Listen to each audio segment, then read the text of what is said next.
참예수님, 네, 반갑습니다. 네,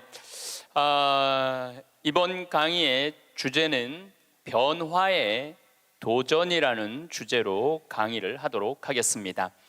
지난 1000년의 발전 속도는 지난 100년의 발전 속도하고 똑같고, 지난 100년의 발전 속도는 지난 10년의 발전 속도하고 똑같고, 또 지난 10년의 발전 속도는 지난 1년의 발전 속도하고 똑같다고 그래요. 또 지난 1년의 발전 속도는 지난 3개월의 발전 속도하고 똑같다고 그래요. 그럼 과거의 1000년 동안의 변화가 지금 3개월 만에 일어나는 거죠. 제가 지난 7월 22일 날 아프리카 잠비아에 선교 봉사를 떠났습니다. 한국에서 인천공항에서 홍콩 들르고, 홍콩에서 남아프리카 공화국 요한네스버그 공항에 가서 또 거기서 비행기를 갈아타고 잠비아까지 가는데 26시간이 걸렸어요. 26시간. 많은 분들은 이야 그러는데, 내가 만약에 1000년 전에 한국에서 잠비아를 갔다면은 1년이 걸려도 못 가요. 1년이 걸려도 아마 제 생각에는 가다가 죽었을지도 몰라요. 가다가. 그런데 그런 아프리카 잠비아를 저는 벌써 8번을 갔다 왔어요. 그러니까 8번을 갔다 왔다는 얘기는 지난 1000년 전 사람들은 상상도 못할 만큼 빠르게 산다는 거죠. 교통적인 면에서. 그리고 보름 동안 잠비아 신학교 수녀원 짓는 거 일을 하고, 그 다음이 미국 강의가 있었어요. 또 다시 잠비아에서 비행기를 타고 요한네스버그 공항에 와서 15시간 비행기를 타고 뉴욕으로 갔어요. 또 뉴욕에서 최종 목적지 LA까지 6시간 비행기를 타고 갔어요. 그것 또한 26시간이 걸렸어요. 26시간이 걸렸는데 벌써 이제 지구를 한국에서 출발해 갖고 거의 3분의 2바퀴를 도는 거잖아요. 그래서 미국에서 LA, 시카고, 텍사스, 덴버, 멤피스, 최종은 다시 동부 아틀란타에 가서 강의를 하고 다시 13시간을 타고 한국으로 돌아왔어요.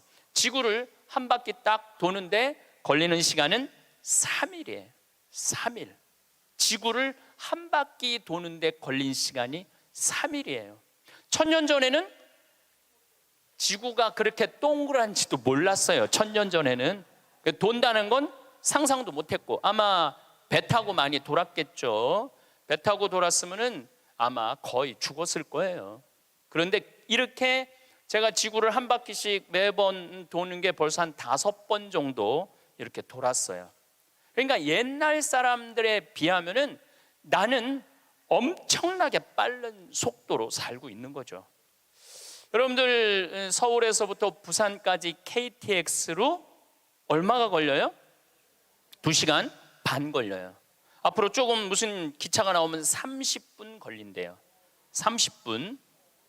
부산에서부터 옛날에 한양까지 오는데 걸린 시간은 한 달이었다고 그래. 한 달. 야, 옛날에 한 달 걸리는 걸 2시간 반 만에 가는 거예요. 그런데 뭐가 그렇게 조급해갖고 1초도 못 기다리고 빵빵거리고 속력 내고 그런 거 보면은 현대인들이 엄청난 혜택을 누리고 있으면서도 많은 걸 뺏기는 것 같아요.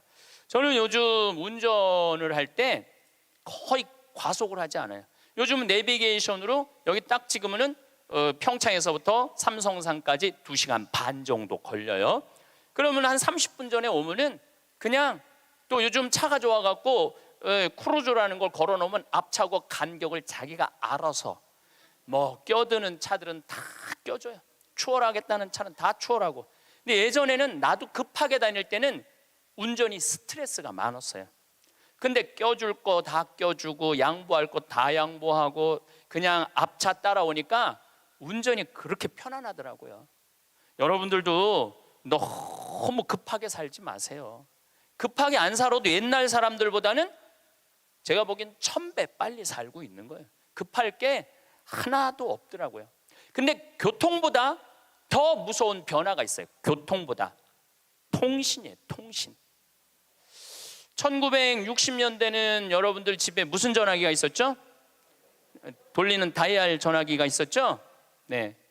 1970년대 후반 80년대 막 초에 들어서서는 뭐가 있냐면 누르는 전화기가 나왔어요. 그리고 80년대 중반에는 집안에서 무선 전화기가 있었어요. 그러니까 이 거실에 이 돌리는 전화기 있을 때는 바람을 피고 싶어도 필 수가 없었어요. 거실에서 통화를 해야 되니까. 근데 이거는 뭐 화장실에 가서 들고 가서 해도 되고, 그러니까 이 세상이 변하기 시작한 거죠. 1980년대 말은 드디어 우리가 알고 있는 휴대폰이 나왔어요. 휴대폰이 이제 집 밖에서도 전화를 할 수 있는 세상이 된 거죠. 그리고 우리나라에서는 각각 나라마다 다르는데 2009년에 본격적으로 스마트폰이 나왔어요. 이 스마트폰 안에는, 그래서 제가 오늘 특별히 휴대폰을 갖고 왔는데, 이 안에는 모든 게 다 들어와 있어요. 이걸로 내 차 시동도 걸을 수 있고, 이걸로 텔레비도 볼 수 있고, 동영상도 볼 수 있고, 음악도 들을 수 있고, 인터넷도 할 수 있고, 유튜브도 볼 수 있고. 이게 못하는 게 없어요. 정말 못하는 게, 요 조그만 거 안에 못하는 게 없어요. 1960년대 컴퓨터가 처음 나왔을 때 컴퓨터 미사일 궤적 계산하느냐고 컴퓨터를 썼어요.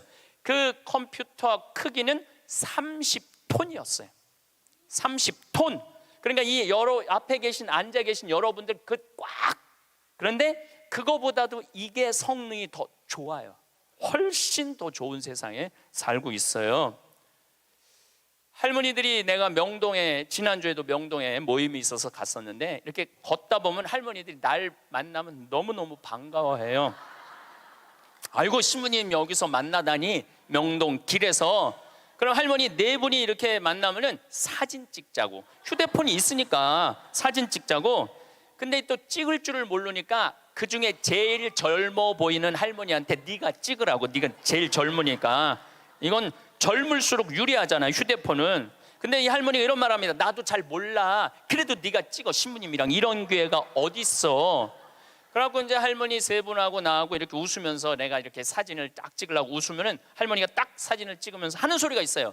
신부님, 그런데 왜 내가 나와? 왜 내가 나와? 네가 나오는지 내가 나오는지도 몰라. 요즘 애들은 태어나면서부터 어떻게 태어나는 줄 아세요? 이러면서 태어나요. 이러면서, 태어나면서. 요즘 애들은.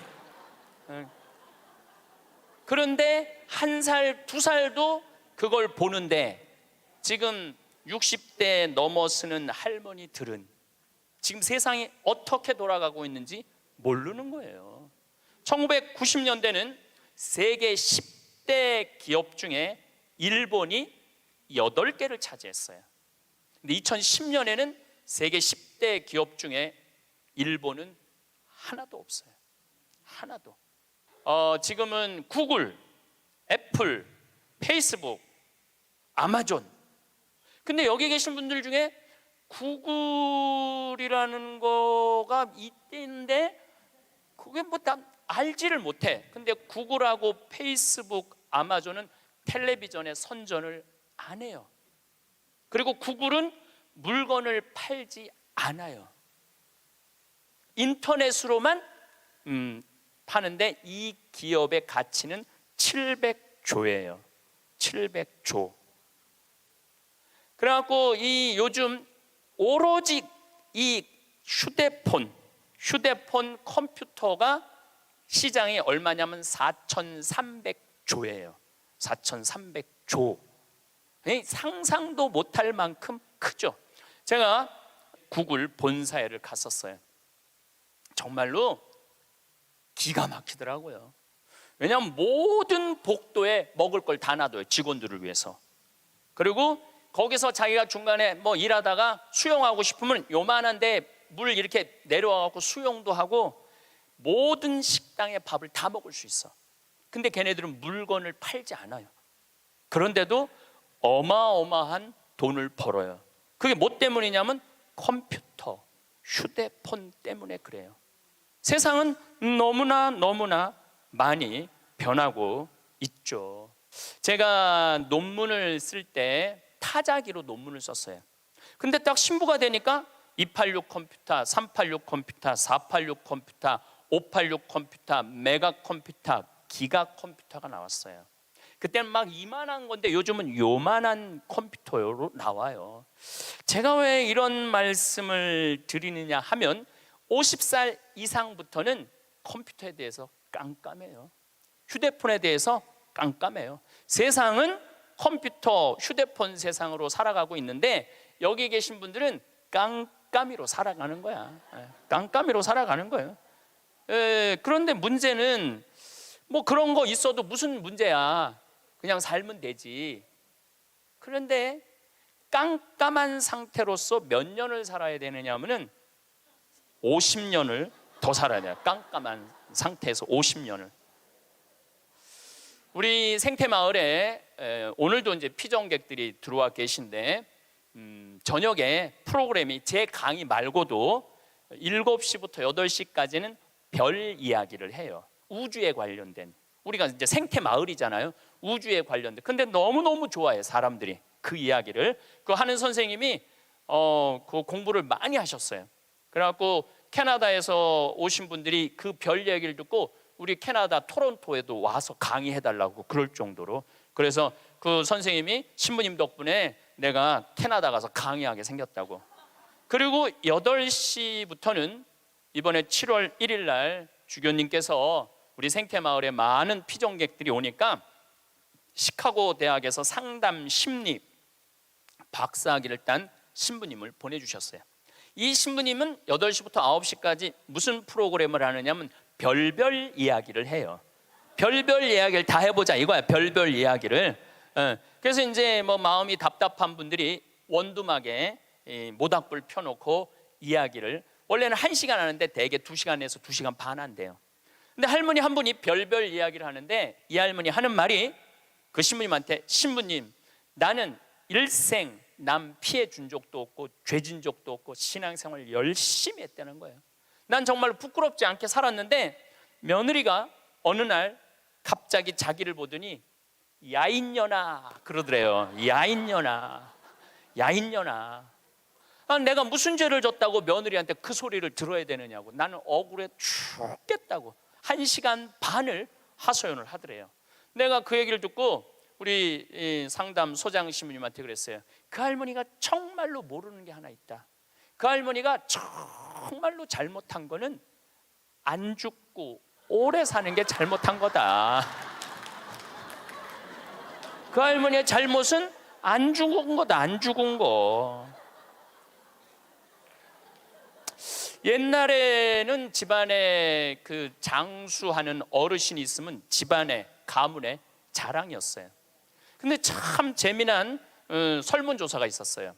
명문대학교야. 요 근처에 있는 명문대학교 학생들한테 물어봤어요. 10년 전에 부모님이 몇 살까지 살기를 원하느냐고. 근데 10년 전에 명문대학 학생들이 답을 했는데 65세. 부모님이 65세까지 살았으면 좋겠다는 거예요. 근데 또 5년 후에 또 조사를 해봤어요. 똑같은 신입생들한테 부모님들이 몇 년 더 살았으면 좋겠느냐고. 그랬더니 5년 전에는 63세로 줄어들었어요. 부모님이 63세까지 살았으면 좋겠다는 거예요. 근데 얼마 전에 또 똑같은 설문조사를 신입생들한테 했더니 몇 살까지 살았으면 좋겠냐고 그랬더니 60살까지 살았으면 좋겠다는 거예요. 다시 말해서 여기 계신 여러분들은 다 죽어야 돼. 애들의 바람이라면은 다 죽어야 돼. 그런데 부모님 생각하고 자식 생각하고는 너무너무 다른 거예요. 부모님은 손자도 보고 싶고 증손자도 보고 싶고, 그런데 자식들은 다 키웠고 할 일 다 했으니까 죽어라 이거예요. 죽어라. 제가 왜 비행기 얘기도 하고 휴대폰 얘기도 했느냐 하면 세상은 너무나 많이 변하고 있어요. 그런데 누가 세상의 변화를 못 읽느냐 하면 여기 계신 50대, 60대, 70대 되신 분들이 세상이 어떻게 돌아가는지 모르고 있는 거예요. 그게 큰 문제라는 거예요. 그걸 세상이 돌아가는 걸 알면 대처를 할 텐데 세상 돌아가는 거에 대해서 알지를 못하니까 야인녀나 이 소리를 듣는 거예요. 그러니까 여러분들 며느리한테 야인녀라는 소리 안 들으려면 어떻게 하면 좋아? 아니지, 죽으라는 얘기가 아니야. 죽으라는 얘기가 아니라 자식하고 같이 살 생각을 처음부터 하지 말아야죠. 왜 자식하고 같은 집에서 살아요? 그러니까 그런 마음으로 인생을 바라봐야 된다는 거예요. 그런데 아마 2040년에는 아마 제 생각에는 아이를 거의 낳지 않을 거예요. 2040년이 되면은 아이들을 안 낳아요. 왜 아이들을 안 낳느냐면 지금 대한민국의 애들 고통스러워요, 안 고통스러워요? 공부하느냐고 고통스럽죠? 경쟁하느냐고 고통스럽죠? 그러니까 애들을 세계에서 가장 애를 안 놓는 나라에 이유가 있는 거예요. 애들이 고통스러우니까 너무너무 고통을 겪으니까 또 지금 애를 안 낳는 30대, 40대들은 자기네들이 그렇게 고생을 했으니까 내 자식이 이 세상에 태어나갖고 그 경쟁 속에 애를 키우고 싶지 않은 거예요. 그래서 애를 안 낳는 거예요. 2030년, 40년. 그러니까 지금 여러분들은 자식이라도 낳고 자식한테 투자라도 하지만은 2030년, 40년 되면 아예 자식을 안 낳을 거라는 얘기예요. 지금 대한민국은 저출산 때문에 이 민족이요, 애를 안 낳으면 민족이 사라지게 돼 있어요. 그러니까 이 대한민국의 존재 자체가 걸려 있는 거예요. 이게 정말 보통 심각한 문제가 아니에요. 그러니까 애를 많이 낳는 유일한 방법은 국가에서 대학까지 등록금을 대주는 거예요. 국가에서 대학까지. 아니 근데 이게 불가능한 얘기가 아니고 유럽은 대학까지 다 국가에서 등록금을 내줘요. 심지어는 박사기까지 내주는 나라들도 있어요. 국가가 책임지면은 여러분들 국가가 등록금 다 대주면은 여러분들은 훨씬 짐이 가볍죠. 그리고 노후 대책도 준비할 수 있고 국가가 다 대주니까. 또 애를 많이 낳게 하려면은 국가가 뭐도 해야 되느냐면은 할머니 할아버지들한테 연금도 다 보줘야 돼. 연금도 지금 20만 원 40만 원 주잖아요. 그거 80만 원 90만 원까지 올려야 돼. 80만 원 90만 원까지 올릴 수 있어요. 여기 그러니까 내가 답답하다는 거예요. 그걸 어떻게 주느냐고. 우리나라 경제 규모에 있는 나라들은 다 80만 원 90만 원 줘요. 지금 다른 나라들은 80만 원 90만 원 다 줘요. 누구한테 돈 뺏어서? 기업하는 사람들한테, 돈 많은 사람들한테 뺏어서 국민들한테 주는 거예요. 그래야지 국가가 살아나는 거예요. 얼마 전에 하와이에서 우리 할머니들 25분이 평창으로 1박 2일 피정으로 왔어요. 피정하고 그 다음에 어디로 가? 제주도로 가서 전주로 갔다가 서울 가서 다시 하와이로 간대요. 그러면은 그 할머니들이 그렇게 비행기 값 내고 그렇게 뭐 일주일, 2주일 한국에 여행 오는 이유가 뭐냐면 하와이는 다른 미국보다 하와이하고 알래스카는 연금을 많이 줘요. 거의 90만 원, 100만 원, 뭐 110만 원까지 준다고 그러는 것 같아요. 하와이는. 근데 이 할머니들이 돈을 안 쓰고 가만히 있어갖고 통장에 3만 달러가 넘잖아요. 그러면 다음에 연금을 줄여요. 이 할머니는 돈이 필요 없나 보다. 그래갖고 연금을 줄여. 그러니까 이 할머니들은 돈이 나오면 그거 모아갖고 다 써야 돼. 근데 미국에 간 우리나라 하와이 할머니들도 이제 똑똑해갖고 그런 할머니들도 있지만 자식들한테 돈 안 줘요. 그거 다 써갖고 다 써. 그러니까 한국도 출산율을 높이는 방법은 뭐냐 하면은 애들 등록금 다 대주고 그 다음에 할머니들 할아버지들 연금 다 대주면은 아니 애 낳으면 국가에서 등록금 대주고 그 다음에 늙으면 국가에서 용돈 주는데 애를 안 낳을 이유가 뭐가 있어? 애가 얼마나 사랑스러운데. 애기가 사랑스럽지 않아요? 아주 쉬운 일이야. 저 신부님 참 답답한 얘기하네. 돈이 어디 있어서 그런 걸 하느냐고. 여러분들 내가 조금 전에 교도소 아주 굉장히 높은 분을 만나고 왔는데 교도소에 죄수 한 명 1년에 돌보는데 들어가는 돈이 2,500만 원이래. 2,500만 원. 일주일에 한 번씩 고기 80년대부터 나왔대. 그리고 요즘 보리가 비싸갖고 다 쌀밥 준대. 다 쌀밥 준대. 보리가 비싸갖고. 그러면은 2,500만 원을 들여갖고 그 사람들을 감옥에다가 집어 넣는 게 낫느냐?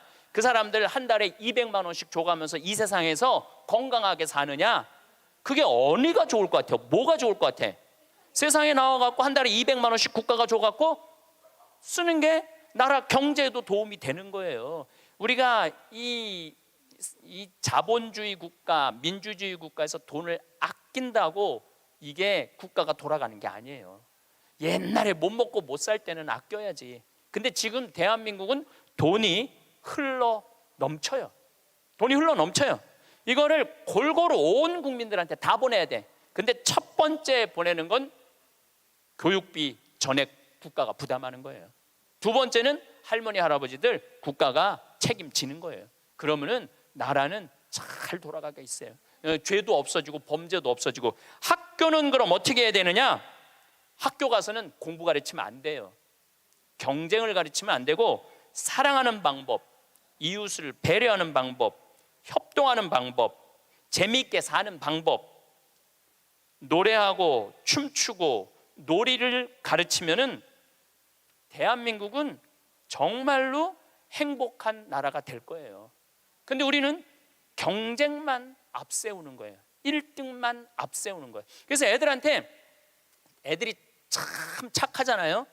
그리고 순한 애들한테 뭐라 그러냐면 너 그렇게 착해 빠져갖고 어떻게 이 세상을 살라 그래? 너 독하게 마음 먹고 살아야 돼 세상. 그러니까 계속 독해라고 그러니까 애들이 중학교 고등학교만 되면 독해져 있어. 애들이 독해져 있어요. 이게 지금 대한민국이 뭐가 잘못된 거죠. 이제 앞으로 20년 30년 후에는 우리가 굳이 공장에 가서 일하지 않아도 돼요. 왜냐하면 누가 다 할 거냐면 로봇가 다 해요. 그러면은 앞으로 20년 30년 후에 대한민국이 행복하려면 어떻게 해야 되냐면 국민들이 뭐에 정통해야 되냐면 인문학에 정통해야 돼. 인문학이라는 건 뭐냐면은 인간의 가치는 뭐고 어떻게 살아야 되고 어떻게 잘 죽어야 되고 그 높은 정신적인 수준이 있으면은 서로 나누고 사는데 별 문제가 없다는 거예요. 앞으로는 컴퓨터가 우리 반 이상은 해요. 우리 살아가는 거 반 이상은 컴퓨터가 해요. 지난번에 알파고하고 우리 이세돌하고 바둑둔 거 아시죠? 네. 4승 1패. 알파고가 4승 1패 했어요. 이세돌이 1승을 했어. 유일한 1승이에요. 커제는 세계 바둑 1위 커제는 3전 3패. 근데 놀라운 건 알파고가 뭐라고 그랬냐면 인공지능 컴퓨터 얘기하는 거예요. 뭐라고 그랬냐면 이제는 인간하고 더 이상 바둑은 두지 않는다. 수준이 떨어져 갖고 더 이상 바둑은 두지 않는다는 거예요. 인간하고. 왜냐하면 자기 학습을 하거든. 자기 학습. 여러분들 요즘 로보 어드바이저라고 있어요. 로보 어드바이저. 이게 뭐냐면은 주식 투자할 때 이 로보 어드바이저한테 내 거 좀 투자 좀 해달라고 그러면 얘가 투자하는 거야. 근데 이 로보 어드바이저가 투자를 하면은 평균 수익률이 3에서 5%래요. 거의 돈을 날리는 경우는 없대. 그러니까 사람이 분석하는 것보다 누가 분석하는 게 커? 로봇가 분석하는 게 큰 거예요. 그러니까 이 세상이 완전히 새로운 세상으로 넘어가는 거죠. 우리 주위에는 누구라는 인공지능 컴퓨터가 이제 들어왔어요. 우리 집에 누구라는 얘가 뭐를 하느냐면 영화도 보여주고 음악도 틀어주고 에어컨도 틀어주고 은행 업무도 봐줘요. 기가 막힌 거예요. 대화도 해주고 주인님 일어나시라고 그러고. 그러니까 이제는 앞으로는 제가 보기엔 2040년에 가면은 결혼도 하지 않을 거예요. 결혼도 아이를 안 낳는 게 문제가 아니라 아예 결혼을 하지 않을 거예요. 미국에서는 이제 2040년에 뭐가 나왔느냐면 성생활하는 로봇가 나왔어요. 2009년에 라스베가스에서 로봇 전시회를 했는데 록시라는 여자 컴퓨터가 나왔어요. 근데 키가 1m 70, 몸무게 54kg. 그리고 이 고무 합성 재질로 해갖고 만지면은 여자 피부 만지는 기분이 들어요. 근데 문제는 얘는 오르가즘도 느끼는 거예요. 그러니까 굳이 이제 결혼 안 해도 돼. 아니 왜 굳이 머리 복잡한 여자하고 살아? 아니 같이 잠자리도 해주는 로봇 록시가 나왔는데, 근데 이게 가격이 얼마냐면 1,000만 원이야. 1,000만 원. 그런데 지금 2009년에 이 전시회가 시작이 됐는데, 제가 보기엔 2030년, 40년 되면은 거의 아내 역할까지 해주는 로봇가 나올 거예요. 그리고 성격도 고를 수 있대. 까칠한 여자를 고르고 싶으면 까칠한 여자를 고르고, 부드러운 여자를 고르면 부드러운 여자를 고르고. 근데 일본에서 2015년에 무슨 로봇가 나왔느냐면 아즈마 히카리라는 로봇가 나왔어요. 아즈마는 일본어로 나를 맞아주는 아내라는 로봇이야. 나를 맞아주는 아내야. 근데 놀라운 거는 이 아즈마는 취미는 애니메이션 감상이고 특기는 계란 후라이 만들기예요. 좋아하는 음식은 도너츠예요. 벌레를 매우 두려워하지만 열심히 일하는 사람을 위해서는 무엇이든지 도와주는 영웅의 여자야. 이 여자는 아침에 여보 일어나요, 출근해야죠, 남편을 깨워요.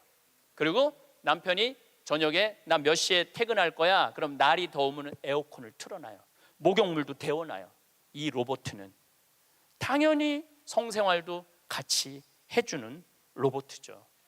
세상이요, 여러분들이 근데 문제는 이 꼴 저 꼴 안 보고 죽으면 되는데 그 모든 꼴을 다 봐야 돼.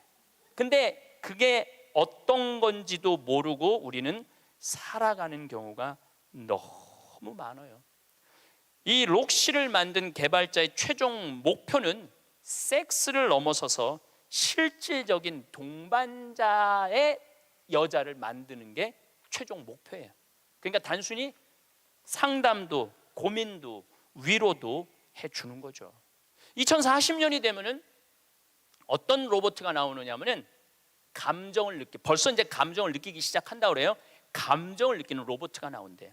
그럼 감정을 느끼면은 뭐 이것도 연구하고 저것도 세상 책도 읽어보고 뭐 모든 요즘 빅데이터라는 게 있어요. 모든 정보를 모으는 거야.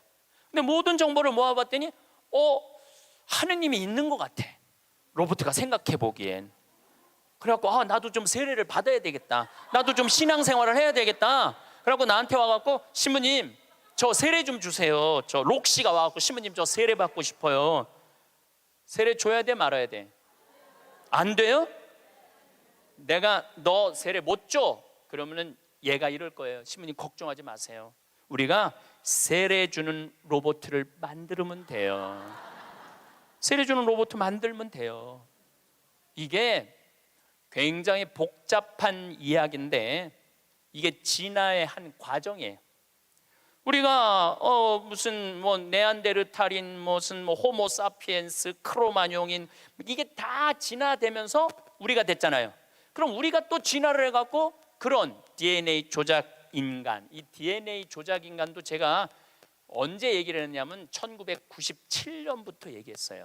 앞으로는 DNA 조작 인간이 나올 거라고. 3D 컴퓨터 얘기는 많이 들어봤죠? 네, 그게 그 3D 컴퓨터가 자가용도 찍어내고 권총도 찍어내고 다 찍어내요. 근데 뭘 찍어냈느냐면 콩팥을 찍어냈어. 콩팥을 찍어내갖고 콩팥 상한 10대 소년한테 그 콩팥을 집어넣어줬어요. 완전히 바꿔준 거죠. 콩팥을 3D 컴퓨터로. 근데 걔는 지금 거의 20살이 됐는데 레슬링 선수가 돼 있어요. 그 옛날에 장기 바꾼다 막 그랬잖아요. 그게 이제 벌써 우리 앞에 와 있는 거죠.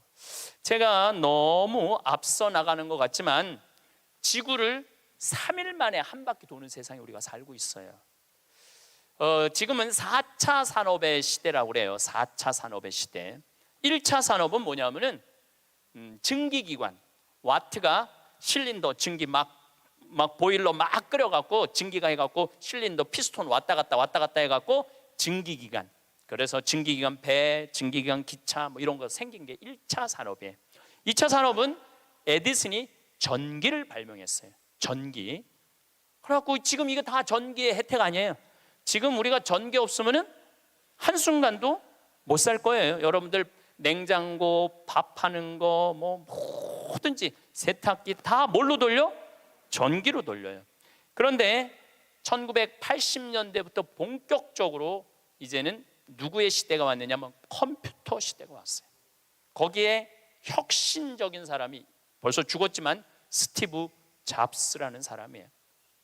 이제는 컴퓨터가 이제 끝나갖고 인공지능이 와갖고 이제는 4차 산업의 시대로 접어들고 있어요. 4차 산업. 4차 산업의 시대는 우리 인간하고 DNA 조작 인간하고 그 다음에 인공지능 인간하고 공유하는 세상이 온다는 거예요. 공유하는 세상이, 완전히 새로운 세상이 펼쳐지죠. 그 며칠 전에 우리 동창 신부 25주년이라 미사 같이 봉헌을 했어요. 내가 너무너무 사랑하는 동창 신부라 분당에 가갖고, 근데 또 뭐 같은 신부님이 와갖고 얘기를 하는데 자기가 오스트리아 대사가 자기를 초청해갖고 오스트리아를 갔는데 아주 시골을 갔대요. 근데 할머니 여섯이서 커피를 이렇게 찻집에서 놓고 토론을 하는데 너무너무 진지하게 토론을 하더래. 근데 뭐 말을 못 알아들으니까 그 대사한테 물어봤대요. 저 지금 무슨 토론하는 거냐고. 할머니 한 분은 철학가의 얘기를 하고, 한 할머니는 음악에 대해서 얘기하고, 한 할머니는 미술에 대해서 얘기하고, 한 할머니는 지금 이 세상에 돌아가는 정치 얘기를 토론을 몇 시간씩 하고 앉아 있다는 거예요. 근데 그거는 저는 뭐 유럽을 다닐 때도 그렇고 미국을 다닐 때도 그렇게 토론한 할머니 할아버지들이 토론하는 모습을 많이 봐요. 또 자식 손자들한테도 그 깊은 얘기를 해줘요. 근데 대한민국의 할머니들을 이렇게 가만히 생각해 보면은 그렇게 토론을 할 수 있는 할머니들이 얼마나 있을까? 이거 물어보고 싶어요. 이제 그냥 밥 먹고 살고 밥 먹고 사는 세상은 지났어요. 이제 여러분들은 텔레비에서 말하는 인문학은 그 젊은 사람들 게 아니고 배운 사람들 게 아니야. 바로 여기 계신 여러분들 거예요. 그래서 인문학 강의, 근데 사실 여기 오신 분들은 아무 문제가 없어. 강의 들으러 여기 왔잖아요. 이 긴 시간 뭔가 듣는 여러분들은 정신이 깨져. 정신이 깨요. 근데 듣지도 않고 변화에 대해서 들여다보지 않는 분들은 참 답답한 거예요. 그 시대는 변하는데 나만 안 변해. 그 시대는 변하는데 나만 안 변하는 사람들을 내가 이번에 미국 가서 보고 왔어요. 미국에 가보니까 70년대 이민 간 분들은 70년대 한국만 생각해. 80년대 이민 간 분들은 80년대 한국만 생각해. IMF 때 쫄딱 망했을 때 이민 간 분들은 그때만 생각을 해. IMF 우리가 탈출한 지가 얼만데. 그러니까 70년대 이민 간 분들 얘기를 들어보면 폰이 미국으로 수출했거든요. 그러면 미국의 길에 서 있는 건 다 폰이라는 거야. 그거 무슨 깡통 찌그러뜨려 갖고 폰이를 만들어 갖고 수출을 했다고 그래요. 그러니까 자기는 한국차 안 산다는 거예요. 근데 폰이 만든 지가 언젠데 아직 폰이 얘기를 해. 한국에 폰이도 없는데. 그리고 내가 우리나라 차들을 타보면은요, 벤츠, BMW 부럽지 않아요. 정말로 차 잘 만들어요. 그런데 70년대 생각만 하는 거예요. 들여다볼 기회가 없으니까. 한국에 30년 동안 안 와봤으니까 그때 얘기만 하는 거예요. 또 이번에 시카고 강의를 갔는데 시카고는 눈이 많이 온대요. 근데 이 시카고는 눈이 오면은 눈 떨어지기 전에 제설차가 기다리고 있다가 눈이 떨어지면 다 친대. 내가 강원도 산다니까 강원도는 제설차가 2대밖에 없지만은 우리는 눈 떨어지기 전에 다 친다는 거예요. 그분은 80년대 이민 간 분이에요. 제가 강원도 평창에서 살잖아요. 평창도 요즘 눈 떨어지기 전에 제설차 기다리고 있다가 떨어지기 전에 다 쳐요. 염화칼슘 뿌리고. 제가 12월 달에 매일 강의 나오잖아요. 거기 눈 많이 와요. 그러면은 새벽에 보면 다 눈 치는 소리가 들려요. 그러면은 운전하고 나오는 거예요. 그러니까 모르는 거지. 들여다보질 않았으니까. 그리고 자기가 옳다고 고집 주장을 피는 거죠. 근데 가만히 내가 미국에 이민 가신 분들을 보니까 이분들은 미국 책도 안 읽고 한국 책도 안 읽더라고. 근데 미국에 이민 간 분들이 대개 경력을 보면 서울대 졸업한 분들 많아요. 영어 할 줄 알아야지 가잖아요. 그런데도 변화에 적응하지 않으니까 못 견디더라고요. 사람은요, 끝도 없이 공부를 해야 돼요. 제가 미국에 가서 이 얘기를 꼭 해요. 우리나라는 버스를 타고 가다가 앞에 데모를 해. 그럼 버스에 뭐라고 떠요? 목적지까지 제 시간에 못 갈 것 같다. 여기 내려갖고 지하철 몇 호선 여기 있으니까 타고 가면은 될 것 같다. 그런 자막이 떠. 그리고 내가 오는 내 차 기다리는 차가 그거 전부 다 뜨죠. 예, 미국은 상상도 못하는 일이에요. 미국은 나라가 커갖고 그렇게 할 수가 없어. 우리나라처럼 이 IT 기술이 잘 돼 있는 나라는 세계에서도 없어요. 다니면 얼마나 답답한지 몰라요. 다른 나라 다녀보면은. 저는 지금 총 60개 나라를 다녔고 미국을 벌써 뭐 10번도 더 왔다 갔다 하고 전 세계를 돌아다녀 보잖아요. 전 세계를 돌아다녀 보면 한국처럼 시스템이 잘 돼 있는 데가 없어요. 한국처럼. 요즘 이제 동계 올림픽 한다고 영동 고속도로를 다시 깔았거든요. 제가 오늘도 이렇게 나오면서 이거는 고속도로가 아니야. 비단길이야. 얼마나 곱게 깔아놨는지 비단길이에요. 이런 도로를 가진 나라가 그렇게 많지 않아요.